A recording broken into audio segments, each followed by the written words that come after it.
여러분 안녕하세요. 제가 또 오랜만에 카메라를 켰습니다. 오늘은 그 오디오북을 한번 해보려고 하는데요. 저번에 그 최 사장님께서 본인이 쓴 책으로 오디오북 하는 걸 보고 저도 좀 감명을 받아가지고 한번 해보려고 합니다. 저도 제가 쓴 책으로 해보려고 하는데 이 책 제목이 이겁니다. 공황과 불안의 극복. 이 책을 제가 그때 돈이 없어가지고 북쿠크 출판사에서 돈이 안 드는 거거든요. 이제 출판을 했는데 아무튼 이 책은 제가 그 공황장애 극복기를 다루고 있거든요. 저는 중학교 때 처음 공황장애가 있었고 그 후로 한 30대까지 계속 그 좋았다 안 좋았다를 반복하면서 공황장애를 겪었는데 지금은 일단은 거의 다 완치가 됐단 말이에요.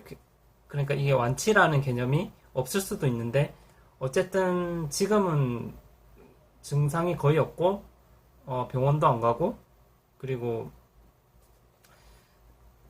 내가 자기 컨디션, 자기 스스로를 좀 잘 다스릴 수 있다, 통제할 수 있다라는 생각이 드는 거예요. 그래서, 이 책도 근데 이게 36살 때 쓴 책인데, 이 책을 쓸 당시만 해도 이제, 좀 상태가 괜찮다라고 제가 생각을 해서, 이쯤이면 책을 써도 되겠다라고 판단해서 쓴 책입니다.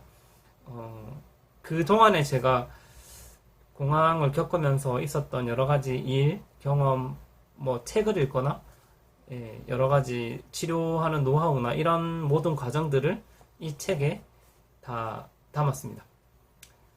이 책을 읽으면 여러분께서도 좀 치료하는데 뭐 공황장애뿐만 아니라 여러 가지 뭐 우울증이나 이런 신경증 치료에도 도움이 많이 될 것으로 생각이 됩니다.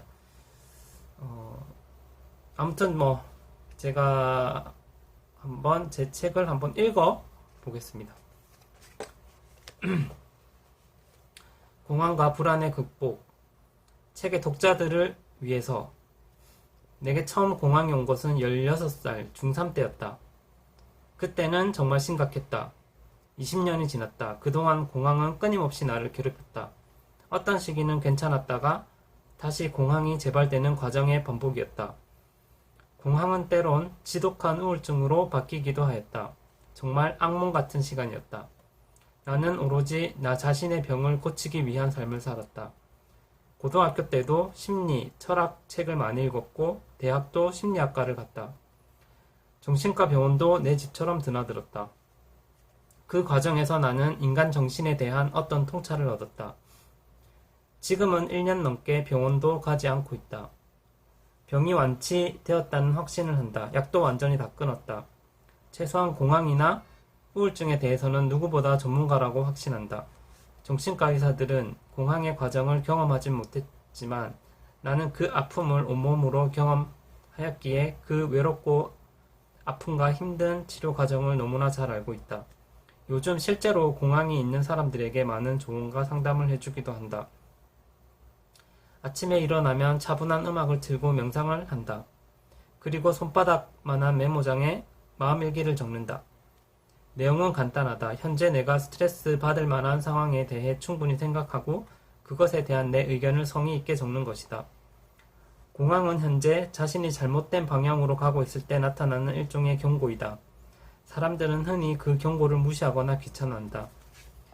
내 마음의 소리에 대해 적극적으로 경청하는 자세만 있어도 공황은 일어나지 않는다.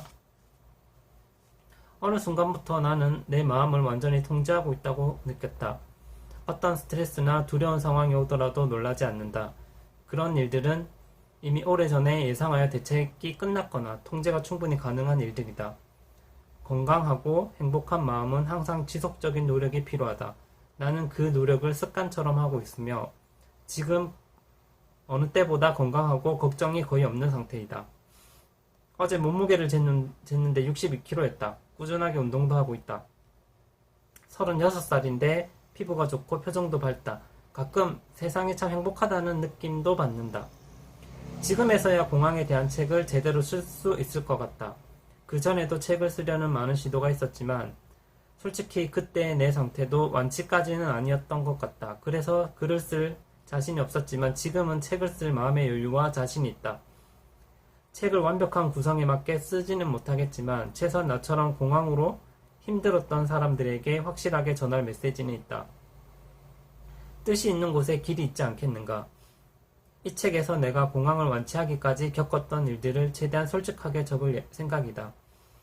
이 책은 지금도 약 없이 잠을 못 자는 공황장애 또는 우울증 그 밖에 정서적으로 힘든 일이 있는 사람들에게 큰 도움이 될 것이다.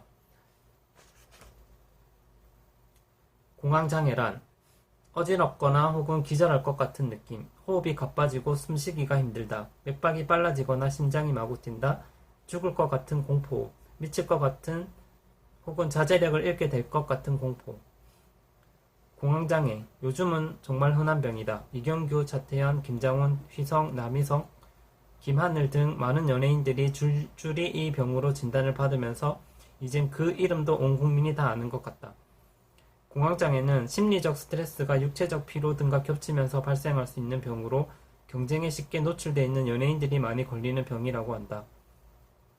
이렇게만 보면 그 당시 나는 발병 요소를 모두 가지고 있었지만 조금 이상한 점은 있다.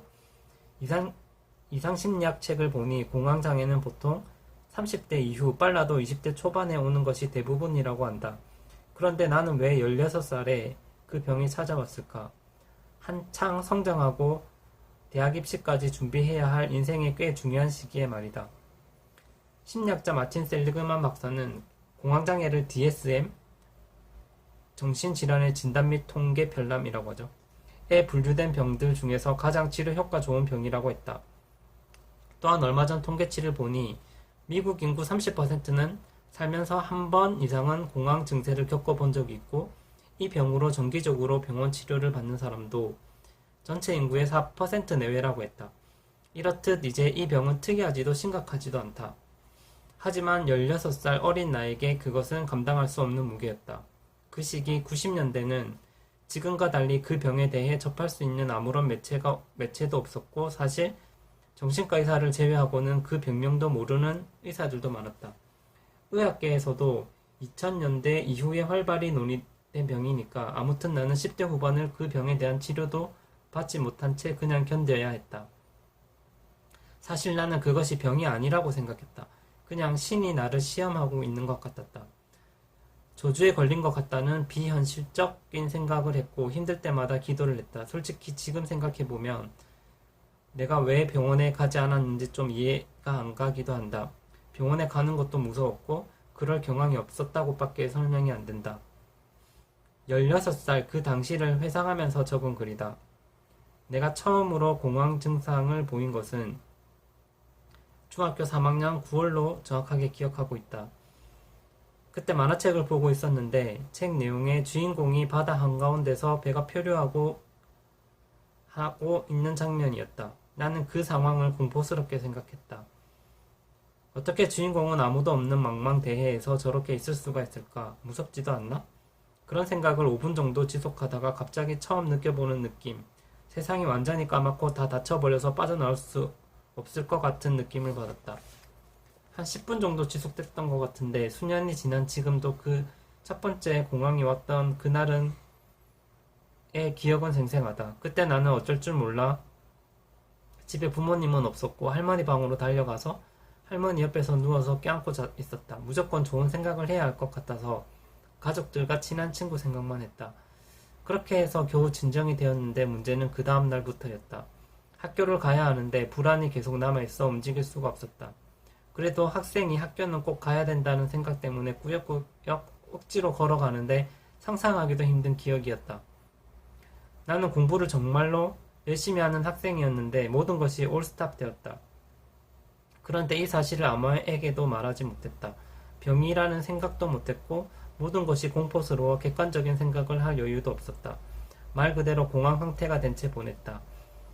내가 하는 행동은 무의식적인 방어 기제에서 나오는 살기 위한 어떤 것들밖에 없었다. 숨 크게 쉬기, 야경 응시하기, 자극적인 냄새 맡기, 등 예를 들어 그 증상이 올 조짐이 보이면 야자 시간인데도 밖으로 뛰어나가서 숨을 고르고 야경을 계속해서 10에서 20분 정도 응시하면서 좀 진정이 되면 교실로 들어오곤 했다. 그러면서 조금씩 증상을 다스리는 노하우를 터득하기는 했지만 너무나 급작스러운 생각이 갑자기 치고 올라올 때는 걷잡을 수 없었다. 예를 들어 빌딩 지하에 갔는데 이 폐쇄적인 공간에서 빠져나갈 시간적 여유가 없다는 강박관념이 갑자기 올라와 나를 힘들게 한 적도 있다. 또 하루는 생물 시간에 인체 내부를 보고 이유 모를 공포가 심하게 올라와서 교실을 뛰쳐나가 집으로 그냥 무작정 걸어간 적도 있다. 그렇게 심한 공황을 겪고 나면 한 3일 정도는 정신 못 차리고 보내곤 했다. 지금 그때를 생각하면 그냥 하루하루를 오로지 살기 위해 살았던 것 같다. 경험해보지 못한 사람은 절대로 알 수 없는 무한한 고통의 연속이었다.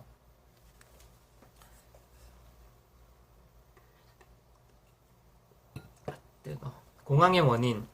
공황의 원인은 무엇이었을까? 나는 연합고사가 코앞인 중3 학생이었다. 한 학원 선생님이 나보고 조금만 열심히 하면 서울대 갈 수 있다고 했다. 그래서 나도 엄마도 내 미래에 대한 기대가 컸었다. 도대체 왜 바쁜 내게 이런 시련이 온 것일까? 공황이 왔을 당시에는 나는 병의 원인을 생각할 겨를이 없었다. 살아남기에만 집중했으니까. 시간이 조금 지나서야 내 병에 대해 왜라는 의문을 가졌던 것 같다. 우선 내가 어떤 잘못을 해서 벌을 받는 것일 수도 있다. 어렸을 때 곤충을 잔인하게 죽였던 기억, 동물을 학대했던 적, 친구를 때리거나 상처를 줬던 일들이 떠올랐다. 그래서 종교는 없었지만 내 잘못을 용서해달라고 신에게 빌었다. 처음에 공황이 오면 다 이렇게 생각하는 것 같다. 고딩 때 책을 많이 읽기 시작하면서 나도 조금씩 합리적으로 변해갔는데 그때는 내 공황의 원인이 내 마음에 내재된 트라우마라고 생각했다. 초등학교 때 마루타, 그 2차 세계대전 당시 일제의 인체 실험을 소재로 한 영화입니다. 를 본 이후로 폐쇄공포증이 약간 생긴 것도 같았다. 그때 사람들이 가스실에서 갇혀서 죽는 장면을 봤다.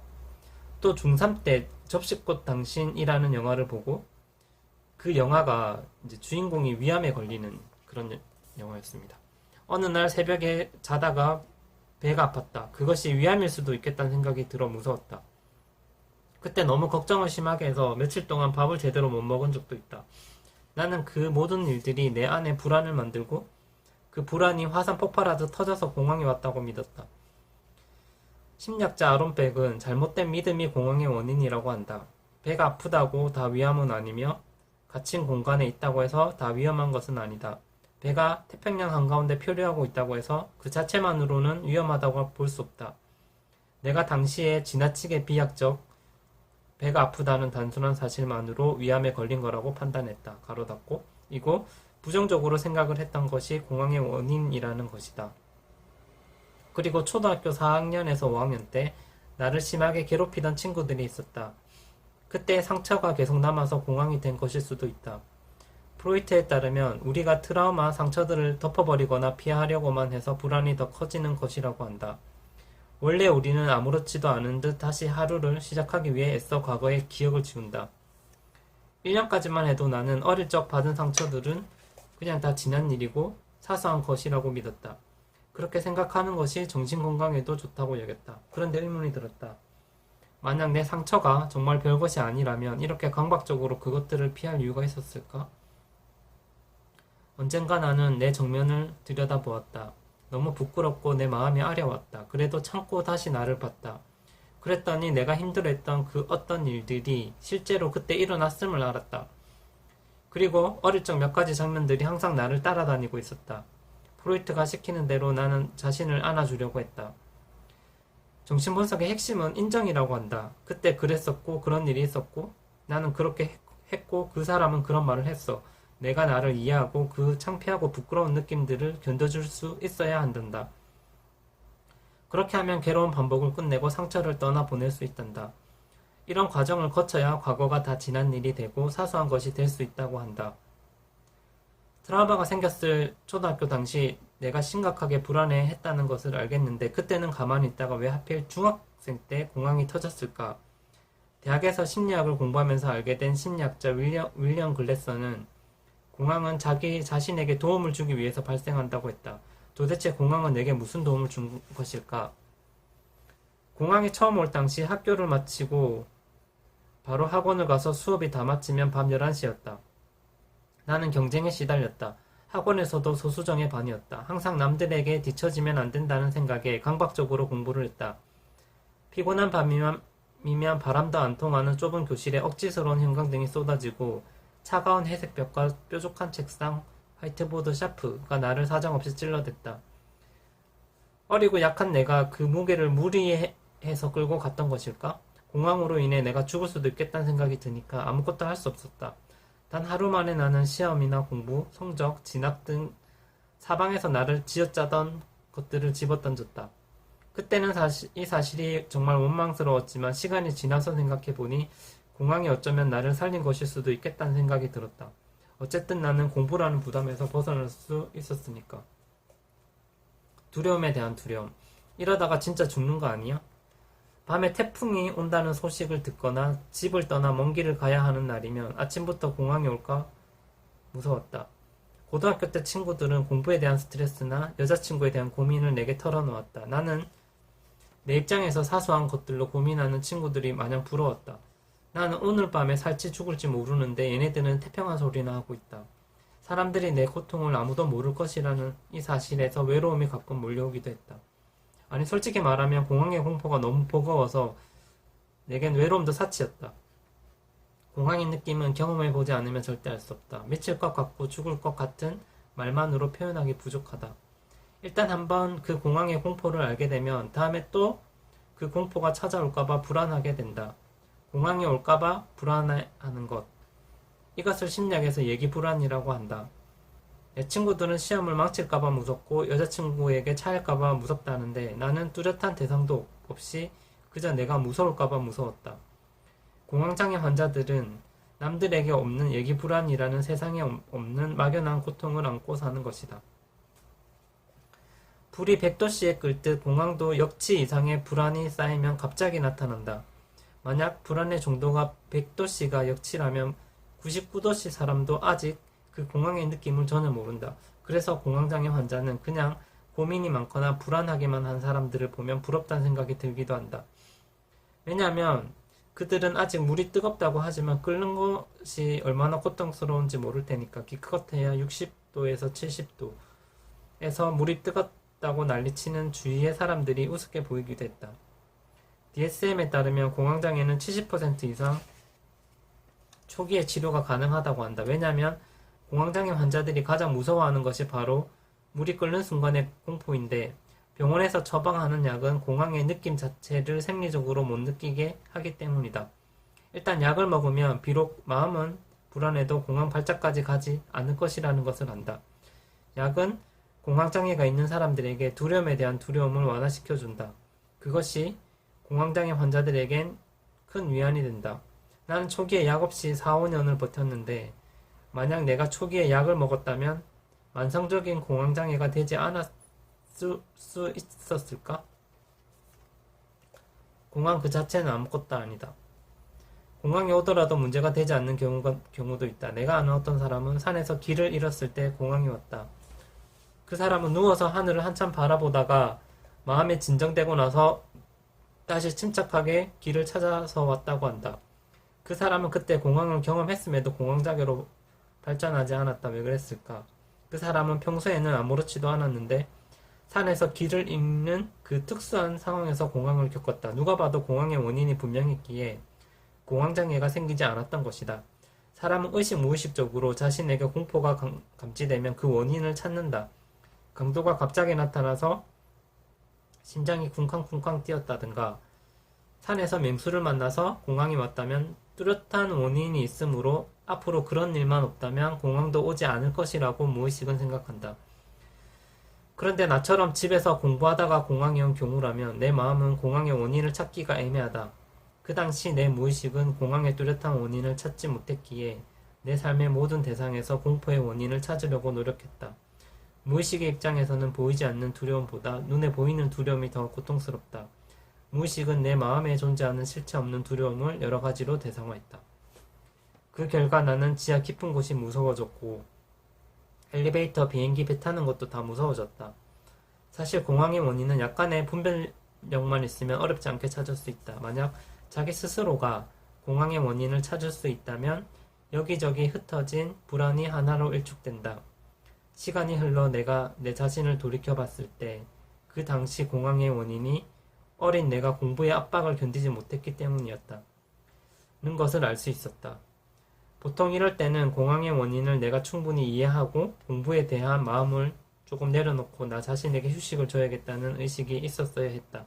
하지만 그때 나는 너무 어려서 공황의 원인이 뭔지 몰랐고 그래서 나 자신을 도저히 이해하지 못했다. 좋은 대학을 가야 한다는 욕심을 꽉 붙잡고 놓을 줄도 몰랐다. 단지 공황에 대해서 짜증만 났고 공황의 증상이 조금이라도 사그라들면 다시 공부하기 위해 무리하게 펜을 잡다가 또 공황을 맞고 식겁하기를 반복했다. 나는 끝까지 공황의 원인을 무시했다. 만약 내가 그때 공황의 원인을 제대로 이해하고 나 스스로가 먼저 내 삶에 여유를 줬더라면 공황이 나를 그렇게까지 심하게 괴롭히지는 않았을 것이다. 내가 내 인생을 변화시킬 의지가 전혀 없었으므로 공황이 내 삶에 거세게 끼어들어 억지로라도 내 환경을 바꾼 것이었을 것이다. 종교와 철학에 실망하다. 나는 이 혼란스러운 상황을 극복하기 위해서 뭔가가 필요했다. 그래서 찾은 것이 종교였다. 어쩌면 한 번도 관심을 가지지 않았던 종교가 나를 구원해 줄 수도 있다는 생각이 들었다. 그러고 보니 나는 살면서 정말 신을 깊이 있게 생각해 본 적이 없었다. 그래서 주위에서 쉽게 접할 수 있었던 교회를 찾게 되었다. 그렇게 고등학교 1학년 때 처음으로 교회를 다니기 시작했고 진짜로 신이 존재한다고 믿으려고 노력했다. 사실은 정말 믿고 싶었다. 그래야 내 마음이 편할 것 같아서이다. 하지만 시간이 지나고 그곳의 사람들과 이야기를 나누고 목사님의 설교를 듣다 보니 점점 그들이 말하는 믿음과는 거리가 멀어지는 것을 느꼈다. 내가 원래 그렇게 합리적인 아이였는지 모르겠지만 목사님께서 하시는 이야기 모두 의심이 들었다. 예를 들어서 창조론을 이야기하고 있지만 나는 이미 갈라파고스에서 찰스 다윈이 본 내용을 알고 있었다. 모세가 어떻게 바다를 가를 수 있었을까?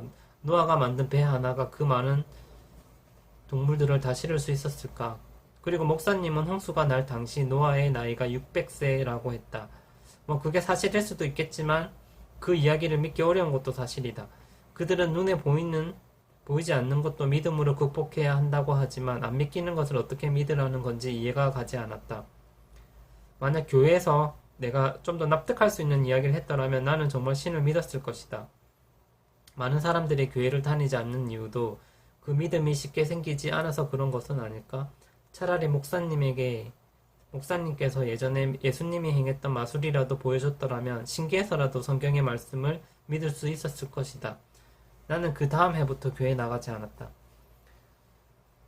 나는 철학으로 관심을 돌렸다. 철학을 선택한 이유는 내가 이 병으로 고민하는 것들이 어쩌면 세상의 작은 일부분이며 많은 현인들이 이미 이 모든 것을 아우르는 경험을 가지고 있을 수도 있겠다고 생각했기 때문이다. 그리고 이것은 정신적인 문제라는 생각도 들었다. 확고한 가치관을 가진 철학자들의 이야기를 들으면 이 나약한 내 마음도 어떤 확실한 기준점을 잡고 단단해질 것 같았다. 학교에서 걸어서 5분 거리에 도서관이 있었다. 거기서 무작정 철학책을 찾아보니 공자, 맹자 등 과거의 현인들부터 시작해서 근대의 철학자들까지 종류가 많이 있었다. 그냥 그 책들을 무작정 읽었다. 철학에 대한 대체적인 첫인상은 그렇게 좋지 않았다. 왜냐하면 철학은 일단 엄청 어려웠다. 요즘에는 철학책도 쉽게 풀이해서 나오는 책을 많이 봤지만 그 당시 도서관에 있던 철학책들은 쓰이는 단어도 어려웠고 문법도 많이 틀렸다. 자세히 보면은 주어 서술어 호응이 안 맞는 문장도 있어서 독해하기 힘들었다. 그리고 한 문장 한 문장이 판사의 판결문보다도 길고 재미가 없었다. 그리고 철학은 너무 사치스러운 것 같았다. 나는 지금 너무 마음이 힘든데 오늘 당장 죽을지 살지 모르는데 철학책은 과거부터 지금까지 선과 악에 대해서 끝도 없는 토론을 하고 있었다. 철학자들을 보면 현실과 약간 동떨어진 사람 같았다. 고상한 철학자들의 완벽한 논리를 안다고 해서 내가 행복해질 수 있을까? 이 사람들은 알코올 중독자처럼 생각을 하는 사람들 같았다. 철학자 데카르트가 쓴 책을 앞에 놓고 나는 읽을지 말지 고민을 했다. 이 두꺼운 책을 읽어야 내가 마음이 건강할 수 있을까? 게다가 철학자들의 삶도 정서적으로 꼭 그렇게 행복하지 않다는 사실도 알게 됐다. 그들조차도 삶에 대해 정체성을 찾지 못하고 어떤 사람은 죽음을 선택하기도 했다는 사실을 알고 나서 그들에게 실망했다. 실제로 내 건강에 도움이 되었던 것은 다른 것들이었다. 고등학교 때 내 취미생활. 나는 고등학교 때 표정이 의외로 밝았다. 친구들은 나에게 네가 너무 행복해 보여서 네 얼굴을 보면 나까지 기분이 좋아진다라고 했다. 분명히 내 마음은 누구보다 어두웠는데 내 표정이 왜 그렇게 밝을 수가 있었을까? 나는 후에 이것이 하나의 방어기제라는 것을 알게 됐다. 내 어두운 마음에 저항하려고 하는 반작용으로서 겉으로는 지나치게 밝은 모습을 보였던 것이다. 나는 공부를 하지 않는다는 것 말고는 외형상 거의 정상이었다. 친구들과도 잘 어울렸다. 당시 나의 취미는 크게 전략 시뮬레이션 게임, 농구, 당구였다. 90년대 말 그것들은 많은 학생들에게 큰 즐거움을 주었고 나에게도 마찬가지였다. 공부를 하지 않았던 나는 다른 친구들보다 상대적으로 그것들에 시간을 많이 할애했고 그래서인지 다른 아이들보다 조금씩 실력이 좋았던 것 같다. 그리고 최소한 그런 게임을 할 때만큼은 건강에 대한 걱정들은 내 머릿속에서 완전히 아웃되었다. 그것들이 너무 재미있으니까 다른 잡념들이 들어올 틈이 없었던 것이었을까? 그때 게임 빌드를 조직해서 게임방 대회도 참가하고 농구팀도 만들고 그랬었다. 정말 재밌었다. 게임 잘하는 내 친구들과 함께라면 두려울 것이 없었다. 심리학자 머슬로우가 말했던 소속의 욕구와 자기 존중의 욕구가 제대로 충족되었다. 그 시절 책도 많이 읽었지만 그런 게임들만큼 자극적인 즐거움을 직접적으로 가져다 준 것이 없었다. 나는 세상에 많은 철학들이 다 무슨 소용이지? 이렇게 재밌는 게임에서 남들보다 우위에 있을 수만 있다면 굳이 더한 행복을 찾을 필요가 있을까? 이보다 더한 행복도 있을까? 어차피 우리가 사는 이유도 결국 남들보다 무언가를 잘하고 인정받고 우월감을 느끼고 프로가 되는 것이 전부가 아닐까? 이런 생각들이 내 머릿속을 지배하던 시기가 있었다. 의무부정. 학교 공부는 하나도 못했다. 학교 공부를 하려고 하면 공항에 오려고 했다. 신기한 것은 학교 책이 아닌 도서관에서 빌린 책을 잡으면 아무렇지도 않았다는 것이다. 그래서 모든 자율학습 시간에는 심리, 역사 분야의 인문학 책을 읽었다. 나는 대학 입시도 거의 포기 상태였다. 조금이라도 미래를 생각하면 내 마음이 조급해지고 불안해졌다. 나는 당시 고등학생으로서는 당연시 해야 할 모든 의무와 미래에서 벗어나 있었다. 실제로 우리가 가진 의무나 미래에서 벗어날 때 일시적으로나마 공항에서 자유로울 수 있는 것 같다. 누구에게라도 공항이 찾아오면 모든 상황이 스탑된다. 그저 멍 때리게 된다. 건강이 위험할 수도 있는 상황에서는 누구라도 어떤 계획을 세우든가 이미 주어진 일도 실천할 의욕이 사라질 것이다. 공항은 항상 인생의 브레이크 역할을 한다. 내 인생 전반적으로 난 내가 어떤 의무에 시달릴 때면 어김없이 공항에 찾아왔다. 녀석은 내게 말한다. 넌 지금 너무 미래에 사로잡혀 있어. 일의 압박에 시달리고 있다. 인생이 뭐 그렇게 긴 줄 알아? 내가 왔으니 현재를 즐기면서 편하게 쉬어라. 그럴 때마다 나는 당분간 나태해지기로 결심하곤 했다. 어마어마하게 할 일이 많음에도 그걸 다 내려놓고 손 놓고 있을 때 묘한 쾌감이 찾아온다. 그 느낌은 생각보다 짜릿하다. 공항이 죄책감도 막아준다. 온전한 휴식은 공항이 선사하는 것이니 난 그에 감사해야 할까? 마음은 평화롭지만 내게 주어진 일을 언제까지나 방치할 수는 없다. 시간이 지나면 나는 일의 압박에 시달릴 것이 불보듯 뻔했고 그게 심해지면 또 공항에 올 것이다. 이건 정말 잔인한 운명이다. 생각을 조금 달리 해본다. 내가 분명 해야 할 일들은 있겠지만 나를 매섭게 쪼여가면서까지 그 일을 억지로 하지는 말자. 나는 내가 좋아하는 일들을 또 즐겁게 잘 하지 않았는가. 일이 일로 인식되면 스트레스이다. 그러니 마음의 여유를 가지고 해야 할 것이 있더라도 그 일이 하고 싶을 때까지 최대한 기다렸다가 하자. 그런 관념이 공항을 최대한 늦춰주는 역할을 한다. 엘리베이터에 갇힌 날. 나의 공항은 폐쇄공포증을 동반했다. 나는 자주 엘리베이터에 갇히는 무서운 상상을 하곤 했다. 심지어 웬만한 충수는 일부러 계단을 이용하기도 했다. 고등학교 2학년이 되던 어느 날 10,000원인 엘리베이터에 실제로 갇히는 일이 일어났다. 안 그래도 사람들에게 치여 답답한데 정전까지 되어 앞이 하나도 보이지 않았다. 나는 그 순간 내가 기절하거나 숨이 막혀 꼼짝없이 죽는 줄로만 알았다. 그런데 신기하게도 나는 그 짧은 순간 어떤 판단을 내린 것 같다. 이제까지 내가 엘리베이터에 가지고 있었던 추락할 수도 있다 등의 무서운 생각들을 계속할 경우에 여기서 빠져나갈 수 없는 나는 정말로 죽고 말 것이다 라고 생각했다. 상황이 여기에 이르자 정신을 바짝 차렸다. 사실 이곳은 안전하고 30cm 옆 바깥 이곳이 다른 공간이 아니라 같은 공간이다. 사람들이 많아서 답답한 게 아니라 오히려 이런 상황이 더 재미있다. 이렇게 평소에는 한 번도 하지 않았던 새로운 관점들을 그 순간 수용할 수밖에 없었다. 그리고 얼마 뒤 밖에서 경비 아저씨가 사람을 부를 테니 조금만 더 기다리라는 말에 안심이 됐다. 얼마나 더 기다렸는지는 모르지만 그때부터 그 상황이 하나도 무섭지 않았다. 공황장애로 힘들어하는 사람들의 대부분은 광장공포증, 특정한 장소에 가는 것을 두려워하는 것, 비행기, 엘리베이터, 백화점 등등을 동반한다. 인지행동 치료를 할 때 의사들은 사람들에게 두려워하는 장소일수록 더 직면하라고 한다. 그러면 놀라운 사실을 깨닫게 된다. 우리들이 두려워하는 곳에 실제로 가게 되면 그때부터는 두려움이 사라진다고 했다. 나는 20대에 비가 오는 날 운전하는 것에 막연한 공포를 가지고 있었다. 그런데 나는 공포에 직면하라는 어떤 책의 내용만 읽고 천둥번개가 치는 날 혼자 고속도로를 탄 적이 있었다. 고속도로에 올라선 이상 유턴은 사실상 힘들다. 이렇게 나를 사지로 몰아넣었고 실제로 내가 예상한 공포는 일어나지 않았다. 그렇다고 이 위험한 방법을 추천하고 싶지는 않다. 일부러 위험을 찾는 것은 그 과정이 힘들기에 좋은 방법이 아닌 것 같다. 아무튼 중요한 것은 이런 경험을 통해서 나는 이 세상에 실제로 두려운 장소나 대상은 없다는 사실을 깨달았다는 것이다. 정말 두려운 것이 있다면 우리의 두려워하는 마음일 것이다. 죽음 자체보다 죽음에 대한 두려움이 실제로 고통을 만드는 것처럼 말이다.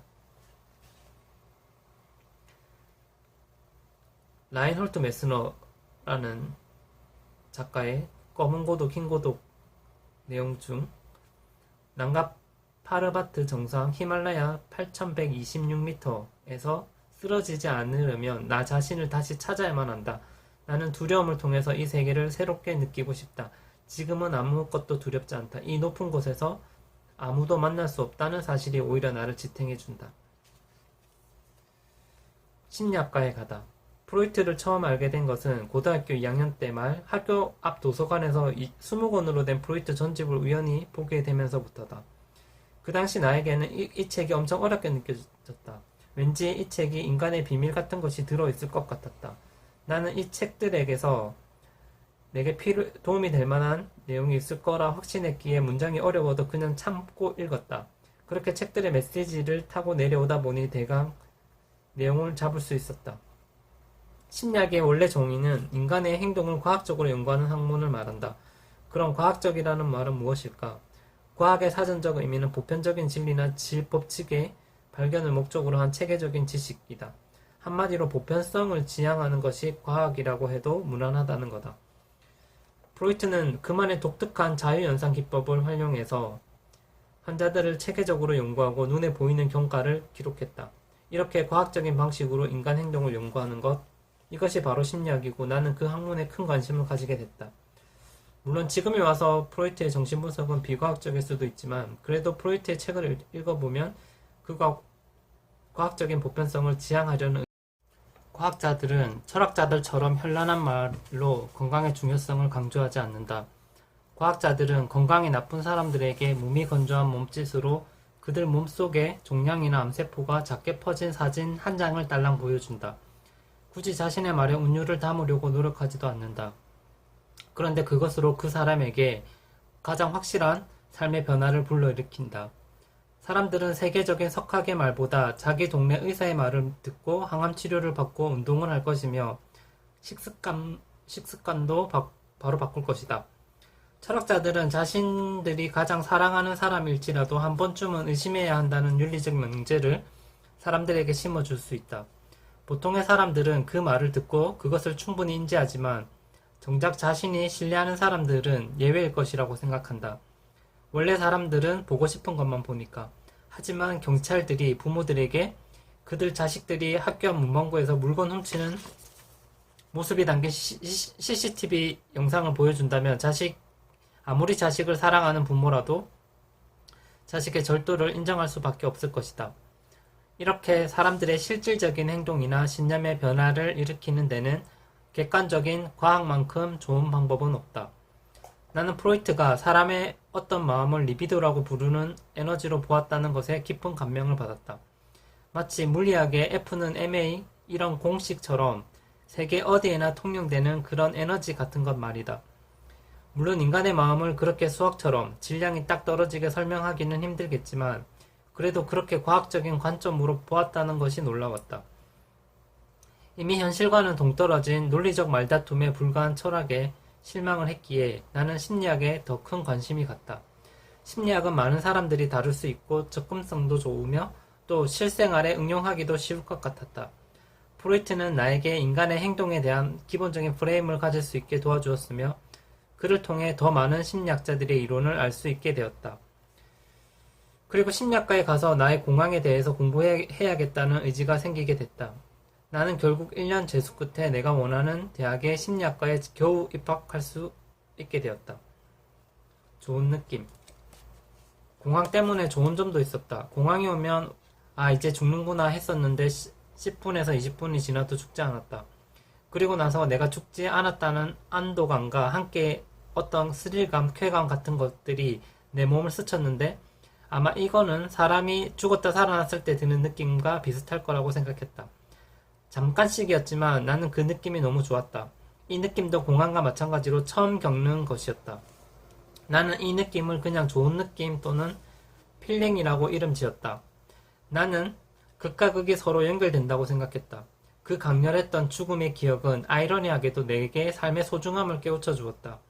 공황이 쓰나미처럼 지나간 자리에는 새로운 꽃이 피어났다. 늘 곁에 있기에 평범한 눈으로 바라봤던 일상들이 아주 천천히 선명하고 특별하게 내 모든 감각을 파고들었다.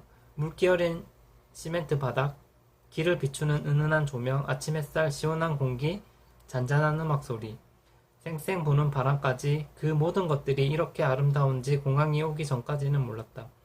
실제로 나는 공황이 오고 난 후에 현재에 몰입하는 시간이 많아졌다.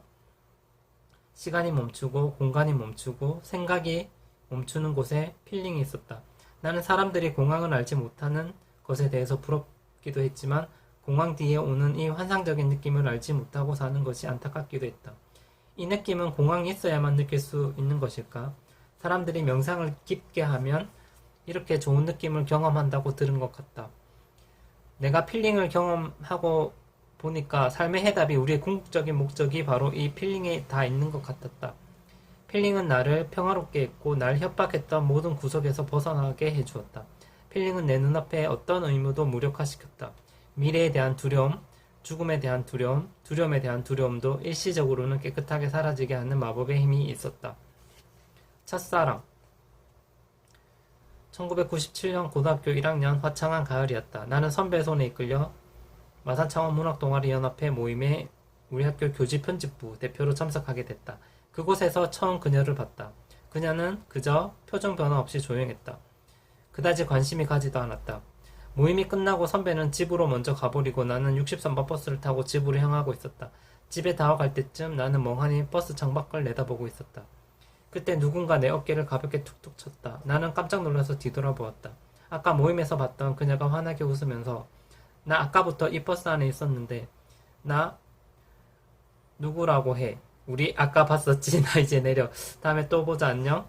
나는 그 몇 초 동안 그녀의 너무 밝고 씩씩한 모습에 완전히 매료되어서 대답도 제대로 하지 못했다. 사랑에 빠지는 건 한순간이었다. 그 순간부터 나는 그녀가 자꾸 생각나고 다음 동아리 모임이 빨리 오기만을 손꼽아 기다렸다. 그렇게 내 인생의 첫사랑이 시작됐다. 나는 지금까지도 그때 그녀가 했던 말, 행동 하나하나가 너무 선명하다. 하루 종일 그녀 생각만 할 때도 많았다.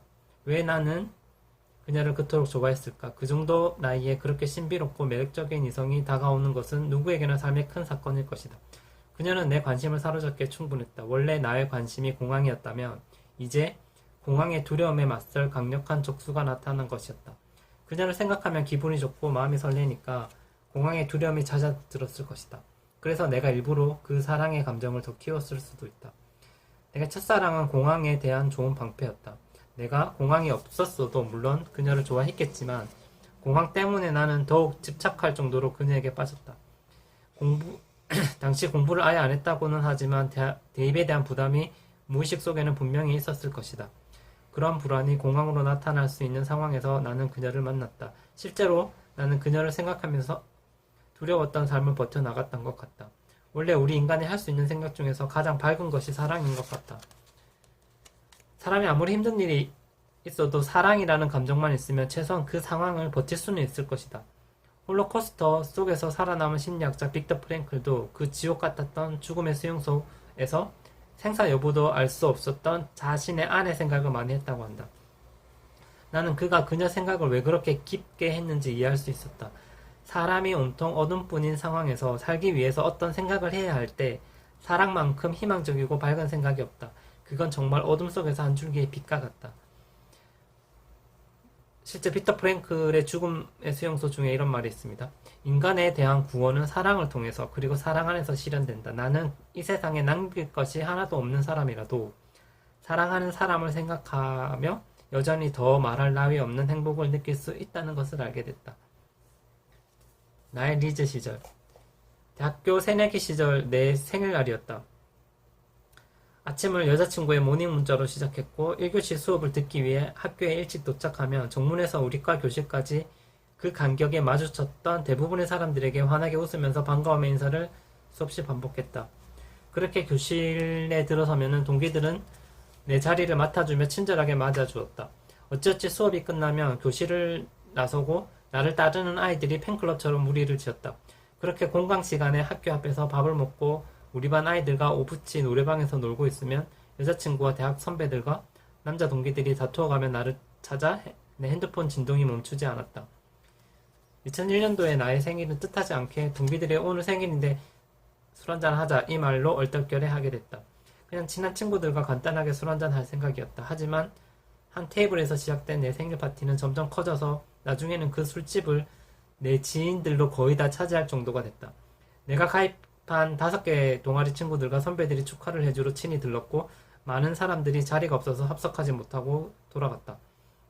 생일 선물도 엄청 많이 받았다.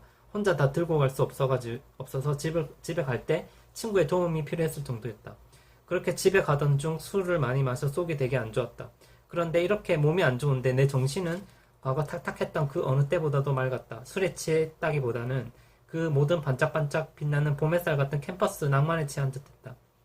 원래 이렇게 메스꺼운 신체 증상이 나타날 때마다 의문술에 스물스물 찾아오는 그 흔한 공포도 없었다. 그때 갑자기 이런 생각을 했다. 내 병이 어디 갔지? 이제 없잖아. 그러고 보니 공황이 사라졌다. 명상이나 약이나 인지행동 치료 같은 것도 없었는데 말이다. 그때만큼은 행복의 근원이 이너피스를 강조하는 틱나탄, 달라이라마 등의 오감을 사용한 명상도 나의 아우터 조이보다 강렬하거나 짜릿하지 못했을 것이라고 확신했다. 수많은 현인들이 행복은 고요한 내면에서 오는 것이라고 했지만 사실 행복은 낭만 섞인 캠퍼스 속에 내 20살의 앳된 얼굴과 센스 있는 패션과 왁스로 스타일링한 헤어와 예쁘고 달콤한 여자친구, 포트리스의 캐논 탱크의 콩알 같은 것에서 더 강하게 온다는 것을 경험으로 알았다. 대학 새내기 때부터 24살, 군 생활 할 때까지 공황이 거의 없는 평화의 시기였다. 불안이 조금씩 있기는 했지만 사실상 가장 행복했던 시기였다고 할 수 있다. 생각해보니 나는 이 리즈 시절에 나의 과제를 성실히 수행했던 것 같다. 그래서 공황이 거의 없었을 것이다. 연애를 할 시기에는 예쁜 애랑 연애를 했고 새로운 사람들을 사귀어야 될 때 누구보다 많은 사람들을 사귀었다. 대학도 원하는 데에 들어갔다. 주변 친구들에 비하면 나는 잘 나가는 편이었다. 그리고 하루하루 정말 재밌게 살았다. 중요한 것은 일단 취업에 대한 압박이 이 시기까지 없었다. 군대라는 변수가 나에겐 취업에 대한 압박을 없애주고 있었기 때문이다. 군대를 가다. 대학교 1학년을 마친 뒤 나는 군대를 가게 됐다. 그때까지 공항으로 병원을 가지 않은 터라 현역 대상자였다. 춘천으로 군대를 가게 됐고 그곳에서 3일 동안 신체 검사를 받았다. 당시 내게 강력한 공황은 많이 없었지만 약한 공황은 있었다. 군대에 대한 두려움이 너무 컸고 그때까지만 해도 폐쇄된 공간에 가는 것은 상상도 할 수 없었다. 그때 내가 군의관에게 나는 가로 열고 난 당시 공황이라는 명칭도 몰랐다. 가로 닫고 폐쇄된 곳에 가면 무섭다는 등 증상을 이야기하자 내 병명에 공황장애라고 적었다. 그때 처음으로 내 병명을 안 것이다. 그리고 병을 참고 현역 생활을 할 건지 아니면 집에 돌아가서 치료를 받고 진단서 첨부해서 재검을 받을 것인지 선택하라고 했다. 내게 하루 동안에 생각할 시간이 주어졌고 나는 엄청 고민했다. 내가 여기서 피하면 안 될 것 같다는 생각도 있었고 혹시 훈련받다가 내가 진짜 잘못되는 건 아닌가 싶어서 솔직히 겁도 났다. 그리고 나는 그때까지 부모님에게 내가 공황이 있다는 사실을 말하지도 않았다. 부모님이 걱정하는 것이 싫었기 때문이다. 그런데 내가 집으로 돌아가게 되면 부모님이 내 병을 본격적으로 알게 될 것이었다. 한참의 고민 끝에 나는 결국 집으로 돌아가는 쪽으로 마음을 굳혔다. 내 모습이 좀 비겁하게 보였지만 위험한 상황을 피하는 것도 용기라고 생각했다. 보통 공황이 있는 사람들이 자신의 병을 극복하려고 비행기를 억지로 타거나 갇힌 공간에 일부러 가는 등의 위험한 도전도 많이 한다.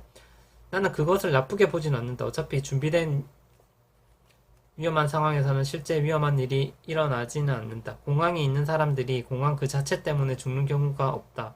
엘리베이터에 갇히는 경험을 통해서 나는 그 사실을 알고 있었다. 하지만 시간이 지나면서 굳이 자신을 혹사시킬 필요는 없다는 사실도 알았다. 그렇게 자신을 혹사시킨다고 해서 공황이 근본적으로 사라지는 것도 아니다. 공황이란 것은 증상 자체를 이겨내는 것보다 원인을 찾는 것이 더 중요하다고 본다. 단순히 자신의 나약함이나 일시적인 두려움 때문에 공황이 오는 것은 아니다. 자신이 만약 무모한 도전으로 공황 증상이 사라졌다 손 치더라도 공황은 얼마든지 다시 나타날 수 있다. 내가 만약 그때 군대 현역 근무를 했다면 어땠을까? 물론 군 생활을 잘 마칠 수는 있었을 것이다. 많은 어려움이 있었겠지만 훈련을 갈 때마다 나는 공황이 올까봐 긴장을 했을 것이고 그런 긴장 상태에서는 오히려 공황이 잘 일어나지 않는다. 마음속으로 공황에 대한 대비가 충분히 되어 있기 때문이다. 하지만 말년병장쯤에는 내 마음이 풀리고 사회에 나가면 어떻게 살까 이런 생각들이 많아지면서 다시 공황이 왔을 것이라고 확신한다. 위험한 일에 단순히 용기 있게 부딪히는 것만으로 모든 일이 해결되지는 않는다. 역설 의도. 집으로 돌아온 나는 큰 병원에서 공황장애로 진단을 받았고 치료는 집 근처 정신과에서 받았다. 창원 쪽에 병원을 몇 군데 가봤으나 약을 처방하는 것 말고는 다른 치료는 없었다. 엄마는 많이 속상했다. 내가 고등학생 이후로 공부 안 할 때부터 뭔가 잘못됐다고 생각은 했을 것이지만 이런 병이 있는 줄은 몰랐을 것이다. 엄마는 내가 정신과 치료를 받아야 하고 이것이 나중에 기록으로 남아서 내가 사회생활 할 때 장애될까봐 걱정했다. 가로 열고 실제로 공황장애에 대한 병원 진료 기록은 사회생활과 아무 상관이 없다. 가로 닫고. 병무청에서 6개월간 진료 기록을 가져오면 그 당시 4급 공익근무요원을 줄 것이고 1년 이상의 진료 기록을 가져오면 5급 군 면제를 준다고 했다. 몇 년간 공황으로 많이 힘들어한 데다 병원비가 비싼 것도 아니어서 장기간 병원 다니는 데는 큰 무리가 없었다. 4급을 받을지 5급을 받을지는 나의 선택에 가까웠다. 엄마는 내게 6개월 치료받고 공익근무 요원으로 근무하기를 원했다. 군 면제를 하면 사람들 시선도 좋지 않을 것이고 정말로 사회생활에 어려움이 따를 것이라고 했다. 나는 그 말을 이해하고 엄마 말에 따랐다. 나는 6개월 동안 약을 정말 열심히 먹었다. 그땐 하루에 한 번씩 꼬박꼬박 약을 챙겨 먹고 일주일에 한 번은 병원을 갔다. 그렇게 열심히 약을 먹은 이유는 6개월간 진료 기록을 병무청에 내야 하는 과정에서 혹시 내가 약을 게을리 먹어서 재검해서 현역 판정을 받을 수 있을지 모른다는 걱정 때문이었다. 그리고 혹시나 의사 선생님이 내 병이 완전히 나았다고 판단할까봐, 그래서 병원 오지 말라고 할까봐 그것도 걱정이 되었다. 그래서 나는 그 6개월 동안 내 몸이 더 악화되기를 바랬다. 공황이 더 심하게 왔으면 좋겠다고 생각했다. 하지만 그런 내 간절한 바람에도 내 상태는 오히려 더 호전됐다. 정신의학자 빅터 프랭클은 역설의도 기법으로 자신의 환자들을 치료했다. 손에 다한증이 있는 사람에게는 지금 손에서 땀을 내보라고 다독였고 말을 더듬는 사람에게는 말을 더 심하게 더듬어 보라고 지시했고 긴장을 해서 글씨를 삐뚤삐뚤 적는 사람들에게는 글씨를 최대한 더 삐딱하게 적어보라고 지시했고 불면증이 있는 사람에게는 아예 밤을 새우라고 숙제를 냈다. 환자들은 빅터 프랭클이 내준 숙제를 하기 위해서 열심히 노력했고 열심히 하면 할수록 그들의 의도대로 되지 않고 오히려 증상이 호전됐다. 엉뚱하게 보이는 이 치료법이 왜 성공했을까? 사람들이 가지고 있는 문제 증상에는 분명히 어떤 목적이 있을 것이다. 그 목적은 슬프게도 사람들이 그 증상을 피하고 두려워함으로써 최대한 고통스러워하는 것을 깨달았다. 우리는 우리의 삶이 고통스러워야지만 그래야 자신 주변의 문제를 인식하기 시작했고 스트레스 상황도 고치려고 노력을 한다. 사람들의 무의식 한편에서는 그 고통을 진심으로 원하고 있다. 우리가 공황이나 우울증을 피하고 두려워해야지 우리는 고통을 느낀다. 우리가 그 증상을 피하거나 두려워하지 않고 오히려 더 바라고 증상이 악화되기를 원한다면 그것은 더 이상 고통이 되지 않는다. 우리에게 고통이 되지 않는 공황 우울증 다한증, 말더듬, 불면증은 어떤 면에서는 시시하고 별 재미가 없다. 그래서 그 증상들은 쉽게 사라지는 것이다. 나는 우여곡절 끝에 6개월간의 진료 기록을 병무청에 제출했고 사급을 받은 후 동사무소에서 사회복지요원으로 근무하게 됐다. 내가 6개월간 약을 열심히 먹은 덕분인지 의도치 않게 역설의도 기법으로 심리치료를 한 덕분인지 몰라도 그 이후로 한동안 내 마음이 아주 건강했다. 의사 선생님에게 실망. 처음 대학병원에서 만난 정신과 의사 선생님은 유명한 대학 교수님이라고 했다. 흰머리가 많으신 연세가 좀 있으신 분이었다. 그분은 내가 군대에서 3일 만에 집으로 돌아온 걸 알고 나를 좋게 보지 않았다. 내가 군대를 가지 않으려고 꾀병을 부린다고 생각했을 수도 있다. 그분은 내게 젊은 사람이 의지가 박약하다고 핀잔을 줬다. 그 당시에는 그 말을 듣고 많이 서운했다. 그분은 그동안 내가 얼마나 큰 고통 속에서 지냈는지, 이것 때문에 내가 얼마나 많은 것을 내려놓았는지 절대 모를 것이다. 그러면서 어떻게 쉬운 몇 마디로 나를 평가하는 것이 너무 미웠다. 공황은 단순히 의지가 약해서 생기는 것은 아니다. 그 많은 연예인들이 전부 다 의지가 박약해서 공황이 왔을까? 덩치도 크고 정말 강할 것 같은 천하장사 이만기 씨도 공황으로 힘들어했다. 공황은 단순하게 판단할 수 있는 문제가 아니다. 이때 공황장애가 아직 사회적으로 크게 이슈화되지 않아서였는지 의사 선생님도 공황에 대해서 정확히 잘 모르는 것 같았다. 그 이후 개인병원 치료 받을 때 의사 선생님은 친절하긴 했지만 역시 공황에 대한 이해는 많이 없는 것 같았다. 그 의사 선생님은 항상 약이 중요하다고 강조했다. 내가 어떤 주에는 많이 불안하다고 하면 약을 더 많이 주셨고 너무 나른하다고 하면 약을 줄이셨다. 너무 우울하다고 하면 항우울제를 섞어주셨다. 이건 너무 기계적이지 않은가? 내가 밖에서 어떤 어려운 일을 겪고 있고 인간관계는 어떻고 내 과거의 상처나 미래 불안에 대해서 진지하게 이야기하지 않으려 했다. 그저 내 지금의 기분 상태와 그에 따른 약 처방에만 집중했다. 나도 이해는 한다. 개인 병원도 환자가 많은데 그 많은 사람들의 우울하고 불안하고 미칠 것 같은 이야기를 다 진지하게 들어주면 의사 선생님도 너무 정서적으로 힘들지 않을까? 그래서 일부러 환자들과 거리를 두는 것일지는 모르겠지만 나는 치료가 만족스럽지는 않았다. 약 먹을 때 증상이 일시적으로 사라지는 것 말고는 근본적으로 어떤 진전이 있다고 느끼지는 못했다. 내가 시간이 지난 후에 알게 된 사실은 공황은 나의 잘못된 사고방식 행동 패턴 때문에 더 촉진된다는 사실이었다. 그런데 약물 치료는 그것에 대한 어떠한 소정 없이 단순히 증상만 없애고 그 증상이 생기면 또 없애고 하는 것은 눈 가리고 아웅하는 것이다. 만약에 약을 먹는 것이 의사 선생님 말씀처럼 그렇게 효과적이었다면 나는 재발 이후에 10년 넘게 약을 먹었을까? 의사 선생님과 대화를 하면 할수록 실망감이 커졌다. 중요한 것은 의사 선생님은 내가 겪는 고통을 잘 모른다는 것이고 그것이 대화를 할 때마다 미묘하게 느껴진다는 것이다. 그래서 어느 순간 의사 선생님에게 기대 자체를 하지 않게 됐다. 병원에는 그저 어쩔 수 없이 약만 타러 갔다. 의사 선생님은 학교 다닐 때 너무 공부만 했던 것일까? 그래서 실제 인간의 마음에 대해서 생각할 시간이 없었던 것일까? 인간의 정신을 생리학적으로만 바라보면 저런 행동이 나올 수도 있다고 본다. 나는 최소한 의사 선생님보다 인간 정신에 대한 이해가 깊다고 확신했다. 여기까지가 1장의 내용입니다. 이제 총 5장까지 책이 구성되어 있는데 이거를 제가 시간 날 때마다 조금씩 해서 계속 한번 해보도록 하겠습니다. 그러면 다음 시간에 또 뵙겠습니다.